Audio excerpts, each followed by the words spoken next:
গত ১৬ বছর ধরে আমরা সংগ্রাম করে যাচ্ছি গণতন্ত্র প্রতিষ্ঠার জন্য, জনগণের ভোটাধিকার ফিরে পাওয়ার জন্য। হাজার হাজার ছাত্র বলে স্যার অস্ত্র দেন, যুদ্ধ করব। ২৫শে মার্চে যে একটা ক্র্যাকডাউন করেছে পাক বাহিনী, এটা সম্পর্কে আমরা কিছুই জানতাম না, কারণ আমরা সীমান্ত অঞ্চলে ট্রেনিংয়ে শীতকালীন মহড়ায় ব্যস্ত ছিলাম। আপনি স্থায়ী কমিটির সদস্য হিসেবে নির্বাচিত হয়েছেন এবং এই স্থায়ী কমিটির সদস্য দীর্ঘ আপনার রাজনৈতিক জীবন, একটু দেরি হয়ে গেল কি? দেশ এক অদ্ভুত সময় পার করছে। যে সময়টিতে এই মুহূর্তে আমরা অবস্থান করছি, এরকম পরিবেশ যে বাংলাদেশে এত দ্রুত আসবে এটি কেউ চিন্তা করেনি, রাজনৈতিক দলও না, আর পতিত সরকার তো নয়ই। আমরা কিতাবে পড়েছি যে দেশে দেশে বিপ্লব হয়েছে, আলজেরিয়াতে, কিউবাতে, ভিয়েতনামে, অনেক দেশে বিপ্লব হয়েছে। কিন্তু এবার বাংলাদেশের জনগণ অত্যন্ত ভাগ্যবান, চোখের সামনেই একটা বিপ্লব তারা ঘটে যেতে দেখল নিজ দেশে।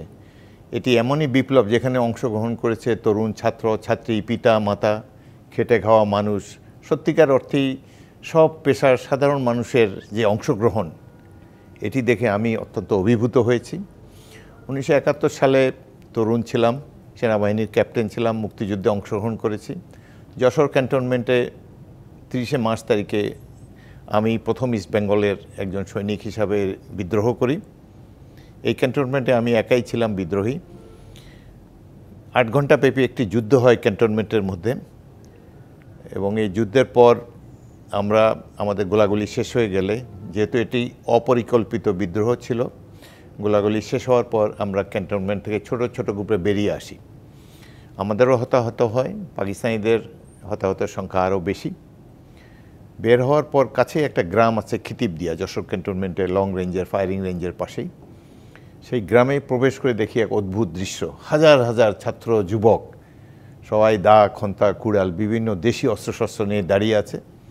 তারা আল্লাহু আকবার, জয় বাংলা স্লোগান দিচ্ছে, আমাদেরকে বুকে জড়িয়ে ধরছে, গাছ থেকে নারিকেল পেড়ে খাওয়ায়, গৃহবধূরা মুড়ি চিড়া নিয়ে এসেছে, আমাদের অভিনন্দন জানাচ্ছে, জড়িয়ে ধরছে।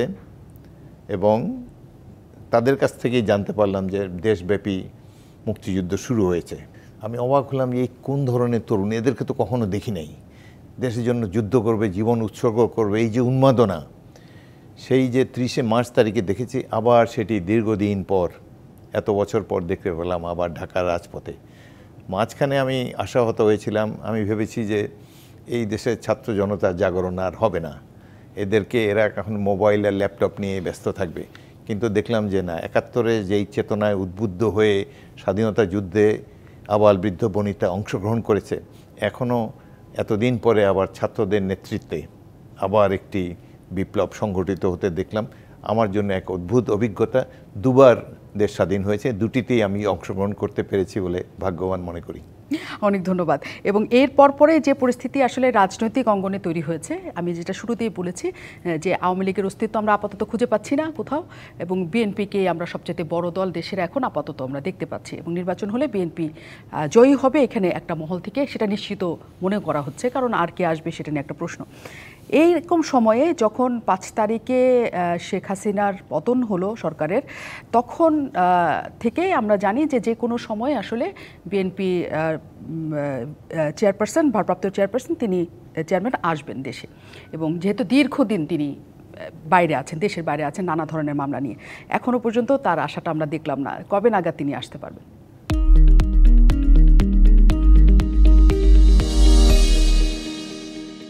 বিএনপি যে একটি রাজনৈতিক দল, গত ১৬ বছর ধরে আমরা সংগ্রাম করে যাচ্ছি গণতন্ত্র প্রতিষ্ঠার জন্য, জনগণের ভোটাধিকার ফিরে পাওয়ার জন্যে।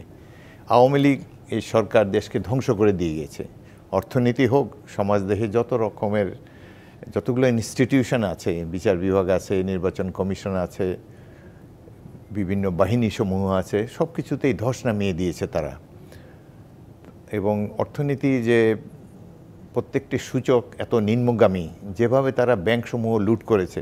আজকেও দেখলাম এস আলম নামক এক ব্যক্তি, তিনি যেভাবে এতগুলো ব্যাংকে লুট করেছেন, বিশ্বের ইতিহাসে নাকি এদের কোনো উদাহরণ আর নাই। তো সব দিক দিয়ে তারা দেশকে দেউলিয়া করে দিয়েছে, এবং এরা একটি তস্কর বাহিনী, লুটেরা বাহিনী। তারা নামে রাজনীতিবিদ, এরা কোনো ইলেক্টেড রিপ্রেজেন্টেটিভও না, তাদেরকে কেউ ভোটও দেয় নেই। ভোটের আগের রাত্রে তারা পুলিশ দিয়ে ব্যালট বাক্স স্টাফ করে তারা নির্বাচিত হয়ে এসেছে। প্রতিদ্বন্দ্বী কেউ ছিল না। যেমন 1918 সালের নির্বাচনে আমি আমার এলাকা ভোলা 3 থেকে লালমোহন এবং তজুমুদ্দিন দুটি থানার আমি গণপ্রতিনিধি, 6 বার এখান থেকে জনগণ আমাকে নির্বাচিত করেছে। কিন্তু 2018-তে আমি যেদিন আমার নির্বাচনী এলাকায় গেলাম লালমোহনে, সেদিন সন্ধ্যার সময় পুলিশ বাহিনী এসে আমার বাসাটা ঘিরে রেখেছে এবং আর আমি বের হতে পারিনি, নির্বাচনের দিনও বের হতে পারিনি এবং নির্বাচনের দিন ডিজিটাল সিকিউরিটি অ্যাক্টে একটা মামলাও দিয়ে দিয়েছে। এইভাবে তারা অন্যান্য জায়গায় বিএনপি প্রার্থী যারা ছিল তাদেরকে কাউকে গুলি করেছে, কাউকে মারপিট করেছে, কাউকে তাড়িয়ে দিয়েছে। একটা অত্যাচার নির্যাতনের সীমাহীন অভিজ্ঞতা ভোগ করেছে বিএনপি প্রার্থীরা। একইভাবে বিএনপি দলটির উপরে যে নির্যাতন চালিয়েছে আওয়ামী লীগের সরকার 16 বছর ধরে, বিশ্বের ইতিহাসে কোনো রাজনৈতিক দলের উপরে এই ধরনের নির্যাতনের কথা আমাদের জানা নেই। এই পরিবেশে অনেক মিথ্যা মামলা দেওয়া হয়েছে। নির্বাচনের আগে যে গাইবি মামলা বলে একটা জিনিস আমরা জানতাম না, 600-700 আসামি, নির্বাচনের 1 সপ্তাহ আগে 600 লোককে 700 লোককে আসামি করে দেবে। আমরা যারা প্রার্থী হই নির্বাচনে, আমাদের প্রার্থীদের, আমাদের কর্মীদেরকে এই মামলার থেকে মুক্ত করতে করতে আমাদের অনেক টাইম চলে যায়। আমার এলাকায় 600 জনকে গাইবি মামলা আসামি দেওয়া হয়েছিল। আমি 3-4 দিন চেষ্টা করে 200 জনকে বের করতে পেরেছি হাইকোর্ট থেকে, বাকি 400 জন এভাবেই রয়ে গেছে। মানে তারেক রহমানের বিরুদ্ধে যে মামলাগুলি আছে সেই মামলাগুলি কি তার দেশে আসার ক্ষেত্রে এখন কিনা? বেগম জিয়ার বিরুদ্ধেও মামলা হয়েছে, তারেক রহমানের বিরুদ্ধে মামলা হয়েছে। এখন মামলার কারণেই তিনি আসতে পারছেন না, বাট আইনগত আমাদের যে প্রক্রিয়া আছে, ফোরাম আছে, লিগ্যাল ফোরাম, তারা অ্যাডভাইস করছে এবং আশা করি শীঘ্রই তিনি আসতে পারবেন। নিশ্চয়ই।